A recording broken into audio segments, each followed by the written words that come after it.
হ্যাঁ তুমি আমার ওই যে আমার ফোনে রিচার্জ নাই, যার কারণে আমার ফোনে যে রিচার্জটা আছে ওতে ভিডিও কল হবে না, অডিও কল হবে।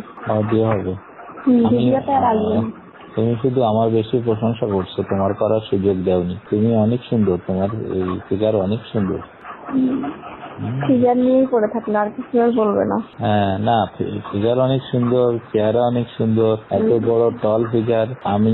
আমার লম্বা মেয়েদের পছন্দ বেশি। হ্যালো, শুনছি। তুমি অনেক লম্বা না, তারপরে অনেক ভালো লাগছে, মানে অনেক ভালো লাগছে। এবার হবে, ওগুলো তো ছিল। এবার এনে রাখবেন। হ্যাঁ হ্যাঁ, আমি যখন যাবো তখন এনে রাখবেন। আর আমরা এবার লং টাইম একটু সময় কাটাবো, যাতে আমার যাতে আরো বেশি ভালো লাগবে। আসলে কি আপনি তো কিছু ছিল না, আমারও একটা খুব নার্ভাস হচ্ছিলাম যদি কোনো ভুল হয়ে যায় একটা মানে আমিও মানে যেহেতু কোনো প্রোডাকশন ছিল না, আমি বারে ভাবছি যদি কোনো ভুল হয়ে যায় একটা টেনশন মাথায় কাজ করতেছিল। আর ওটা থাকলে আরো বেশি রিল্যাক্সে করতে পারবো। না তারপরেও তুমি তো আমার সুযোগ দিচ্ছ, বললে যে বাইরে ফেলি। হ্যাঁ, আমি আমার সেকেন্ড বারে কিন্তু আমার মোটামুটি হয়েছে। সেকেন্ড বারে আর ফার্স্ট বারে হলো তুমি তোমার টেকনিকে নিয়ে নিলে, তাই না, হাতে করে।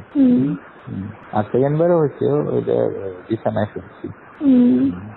আমি না ওই বিছানায় তো আছে, সালারা তো পাল্টাইনি, ওরা বুঝবে কিভাবে, বলতেও তো পারতিস। হ্যাঁ, বিছানা তো এটাই আছে, আমি এই দিকে সরে আসছি, ওই কোনার দিকে। তো বিছানার কথা তো পাল্টাইও দেয়নি চাদর, বললে তো সন্দেহ করতো। হ্যাঁ সেটাই।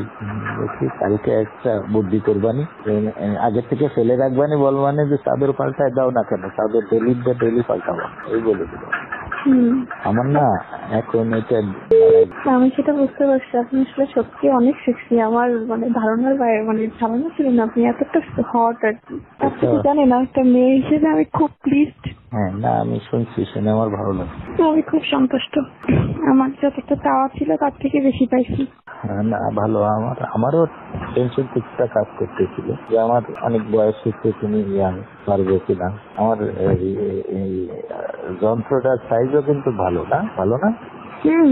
ওইরকমই তো হয় ছেলেদের, আবার কেমন না বড় ছোট হয় না, ঠিকই তো লাগলো, আমার মতন তো ঠিকই আছে। হ্যাঁ না, আমি ভাবছি এরপরে তোমার ঘাড়ে তোমার পা দিয়ে আমাকে ধরতে দেরি আর আমার কাছে যাইতে দেরি হয়নি। আমার এতটা কারেন্টের মতো আমি চলে গেছি আজকে। ও হ্যাঁ, এখানে ঢুকেই তো আমরা ওই যে আগের দিন আলাপ করে নিচ্ছিলাম না, এই জন্য আগে।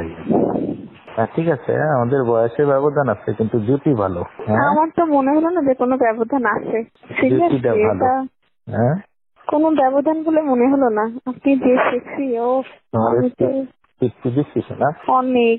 আমি আপনাকে, আমার এখনো মনে হচ্ছে যে কেমন একটা যেন হচ্ছে আমার সমস্ত শরীরের মধ্যে। অনেক মজা, মানে এত মজা তা কি বলবো, মানে অনেক সুপুরুষ একদম।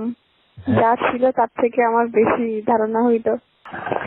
যখন তোমার ফ্রি দিন হবে না, ফ্রি হবে তখন তোমার ওটা আমি ভোরে দিয়ে দেবো। তারপরে দরকার নেই রিস্ক নেওয়ার।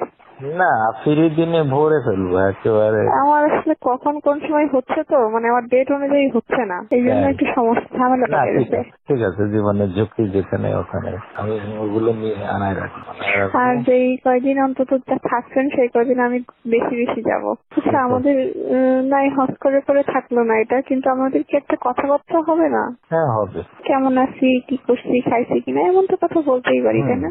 আমাকে ভুলে যাবেন না তো? স্বার্থপরের মতো বলে আমার খুব ইচ্ছা তোমার গর্বে আমার একটা বাচ্চা, তাহলে আমি খুব খুশি হব। কারণ কি জানো? কেন? তোমার হাইট ভালো তো, যদি একটা ছেলে হয় সে প্রায় 6 ফিটের কাছে হবে, তারপরে ওরে ভালো পড়াশোনা করালে ভালো হবে না বলো? আর আমি তোমার পাশে লজিস্টিক সাপোর্ট থাকলে তোমার বাচ্চা তো ভালো বড় অনেক সুন্দর হবে। এটা দেখায় সব কিছুতেই তোমার ভালো হবে। আমারও তোমার যে অনেক হবে, তোমার নাও না একটা বাচ্চা। আমার তো এখনো তো আমি শারীরিকভাবে সুস্থ হতে একটা বছর সময় লাগবে। আগামী তুমি যখন হও তখন আমি তোমার হুমকির মধ্যে ফেলবো কেন? আমার বাচ্চার মা হয়ে যদি তোমারই বাচ্চা তার জন্য তুমি অসুস্থ হও, তাহলে বাচ্চা অসুস্থ থাকতে হবে, মারও তো সুস্থ থাকতে হবে। এখন যেমন তুমি যখন আমার বাচ্চার মা হবা তখন তো বউ আর তোমার ভিতর পার্থক্য কি বলো? তোমার পর আমার অনেক মায়া থাকবে না? আমার আপনার প্রতি অনেক মায়া জন্মায় গেছে, আমি বোঝাতে পারছি কিনা জানি না। আমি তো একটা মেয়ে, আমার কিন্তু এটা মানে একটা বারের জন্য আমার দ্বিতীয়বার ভাবতে হচ্ছে না যে আমি নিব না। আমি 1 সেকেন্ডে ভাবতে পারতেছি যে আমি নিব, আমি প্রস্তুত। আমার কাছে একটা স্মৃতিটা সারা জীবন থাকবে। আমি আপনাকে সত্যি অনেক ভালোবেসে ফেলছি। আর যেখানে দুটো মনের মিল হয়ে যায় সেখানে আসলে আমি মানে রনির সাথে একটু আনইজি ফিল করি, কিন্তু আজকে দিন আমার কাছে কোনো বাধাই মনে হলো না। আমি এতটা এক্সাইটেডমেন্টে আমি এসেছি, এতটা উচ্ছ্বসিত ভাবে আমিও দেখো খুব ফ্রিলি মিশছি। এতটা ফ্রিলি আসলে আমি রনির সাথে কখনো মিশি না। না, তাই আমিও আমি না খুব চিৎকার করি, আমার কিন্তু আপনার বাসায় যে আমি চিৎকার করতে পারি নাই। করো, সেটা ওই আগ্রহ বাড়ে।